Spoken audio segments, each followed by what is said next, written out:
उद्योग या धड्याच्या पुढच्या विभागामध्ये आता आपण प्रवेश करतो.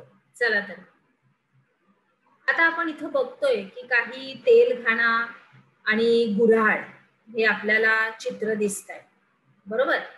आणि पहा बरे जमते का या अंतर्गत उद्योगा संदर्भानं एक तक्ता पूर्ण करायचा आहे तुम्हाला. बघा नीट, अगदी नीट लक्ष द्या त्या तक्त्याकडे.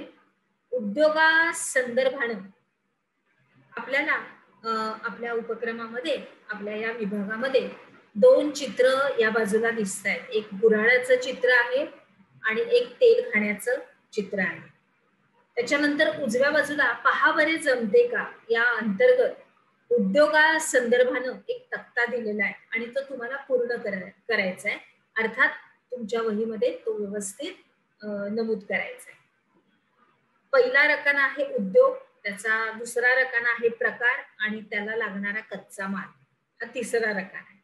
तर मग लोखंडी सळई तयार करणं, मेणबत्ती तयार करणं, फर्निचर बनवणं, त्याच्यानंतर कागद तयार करणं, औषधी तयार करणं, नंतर साखर निर्मिती आहे, गुळ निर्मिती आहे, अगरबत्ती बनवणं, सुती वस्त्र तयार करणं, त्याच्यानंतर रेल्वे इंजिन तयार करणं, पापड तयार करणं, हे त्याच्यातले मुद्दे आहेत. तर ते अर्थात तुम्हाला तुमच्या वहीमध्ये पूर्ण करायचे. पुढे जाऊ. आता आपण बघतोय कृषीवर आधारित उद्योग. कृषी म्हणजे काय? पटकन लक्षात येईल, शेती.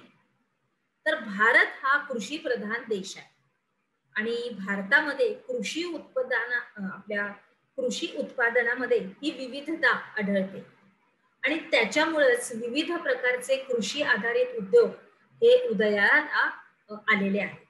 त्यामुळं विविध प्रकारचे कृषी आधारित उद्योग हे उदयाला आलेले आहेत आणि या उद्योगांबरोबरच आपल्या संपूर्ण कृषी क्षेत्रातून उत्पादित होणाऱ्या उत्पादनावर प्रक्रिया करणाऱ्या उद्योगांचा विकास झाला. मग यामध्ये आपण बघितलं तर दुग्ध व्यवसाय आहे, फळ प्रक्रिया आहे, अन्न प्रक्रिया आहे, गुऱ्हाळ आहे, या सगळ्यांचा इत्यादींचा समावेश होतो. तर मग कृषीवर आधारित उद्योग सर्वत्र स्थापन केले जातात. पुढचा मुद्दा आहे की वस्त्रोद्योग, साखर उद्योग यासारख्या कृषीवर आधारित अवजड उद्योगांचा सुद्धा विकास झालेला आहे. आता आपण बघतोय औद्योगिक विकास. तर मग कोणत्याही देशाच्या आर्थिक विकासामध्ये उद्योगांच्या निर्मिती आणि विकासास महत्वाचे स्थान असते. परत मी मुद्दा स्पष्ट करते. आता आपण बघतोय औद्योगिक विकास. कोणत्याही देशाच्या आर्थिक विकासामध्ये उद्योगाच्या निर्मिती आणि विकासास महत्वाचं स्थान असतं आणि मग देशातील नागरिकांचं राहणीमान उंचवण्यासाठी आणि दरडोई आपल्या उत्पादनामध्ये वाढ होण्यासाठी औद्योगिकरणाचा विकास होणं हा आवश्यक आहे आणि त्याच्यामुळेच देशातील नागरिकांना रोजगार मिळतो. पुढे बघूया त्याच्यानंतर काय होतं की त्यांचं राहणीमान सुद्धा उंचावतं, तसंच देशाचं दरडोई उत्पन्न वाढतं, स्थूल राष्ट्रीय आपल्या उत्पादनामध्ये भर पडते, बरोबर. आणि देशाच्या पक्क्या मालाच्या निर्यातीमध्ये वाढ होते. त्यामुळं परकीय चलनाची गंगाजळी वाढते, म्हणजे भरपूर आवक जावक होते, बरोबर. आयात निर्यात आणि अशा अनेक कारणासाठी देशामध्ये औद्योगिकरणाला चालना देणं हे आवश्यक आहे. मग शासनाकडून उद्योगांना चालना देण्यासाठी आणि प्रदेशातील कार्यक्षम लोकसंख्येला रोजगार मिळण्यासाठी औद्योगिक क्षेत्रांची निर्मिती केली जाते आणि मग देशाच्या आर्थिक विकासामध्ये उद्योगांचं स्थान हे महत्वाचं आहे आणि त्याच्यामुळेच सर्वच देशामध्ये औद्योगिक विकासासाठी जाणीवपूर्वक असे प्रयत्न केले जातात. मग यासाठी विशेष उद्योगांची क्षेत्राची अशी निर्मिती केली जाते आणि या क्षेत्रातील उद्योगांना वीज, पाणी, कर यामध्ये विशेष अशा सवलती पण दिल्या जातात. आलं लक्षात? पुढे जाऊया. आपला पुढचा मुद्दा आहे महाराष्ट्र राज्य औद्योगिक विकास महामंडळ, MIDC. बरोबर?